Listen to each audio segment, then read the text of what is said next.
Antonio Guterres, the head of UN refugee agency, said 3.6 million Somalis are at risk of starvation because aid groups are still unable to obtain access to them.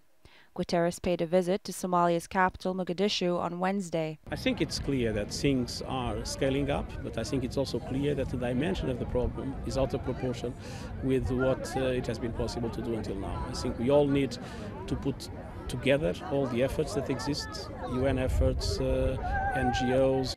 After years of conflict, famine is now spreading across the country, forcing the southern population towards the capital. The whole of the international community is still far from reaching the totality of the population under stress in Somalia because of this combination, this deadly combination of conflict and drought.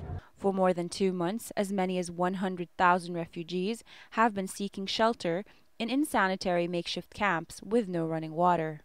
Amin Abdurrahman, a famine victim, finds shelter at a camp near the ruins of Mogadishu's Catholic Cathedral, built during Italy's colonial rule.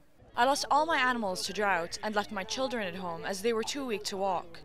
Aid agencies have been facing difficulties in delivering emergency relief because of the control of Al-Shabaab rebels, an Al-Qaeda-afflicted group that controls a large part of the region.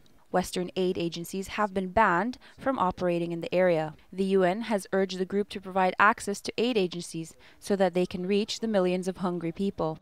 More than 29,000 children under the age of 5 have died because of the drought and famine in the past 3 months in southern Somalia alone, and 400,000 are at risk of death according to officials. In the Horn of Africa, a total of 12.4 million people in Somalia, Kenya, Ethiopia and Djibouti have been affected by the drought.